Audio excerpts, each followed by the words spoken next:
50 வயது அப்பாவிடம் மகன் கேட்ட கேள்வி. பதிலை கேளுங்கள், நெஞ்சம் கணக்கும். ஓர் இளைஞன் தன் தந்தையை பார்த்து கேட்டான்.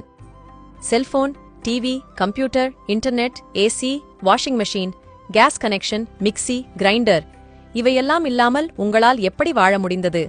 தந்தை பதில் கூறினார். மரியாதை, மானம், மதிப்பு, வெட்கம், உண்மை, நற்குணம், நன்னடத்தை, நேர்மை, தெய்வபக்தி, தர்மம், ஒழுக்கம் இவை அனைத்தும் இல்லாமல் இப்போது நீங்கள் எப்படி வாழப் பழகிவிட்டீர்களோ அப்படிதான். ஆம், 1940 முதல் 1990க்குள் பிறந்த நாங்கள் உண்மையாகவே வரம் பெற்றவர்கள். நாங்கள் சைக்கிள் ஓட்டினோம், ஹெல்மெட் அணியவில்லை. பள்ளி முடிந்ததும் தோழர்களுடன் பொழுது சாயும் வரை விளையாடினோம். டிவியின் முன் உட்கார்ந்ததில்லை, உயிருள்ள தோழர்களுடன் விளையாடினோம். இன்டர்நெட்டில் அல்ல, தாகம் எடுக்கும்போது குழாய் தண்ணீர் குடித்தோம், மினரல் வாட்டர் அல்ல.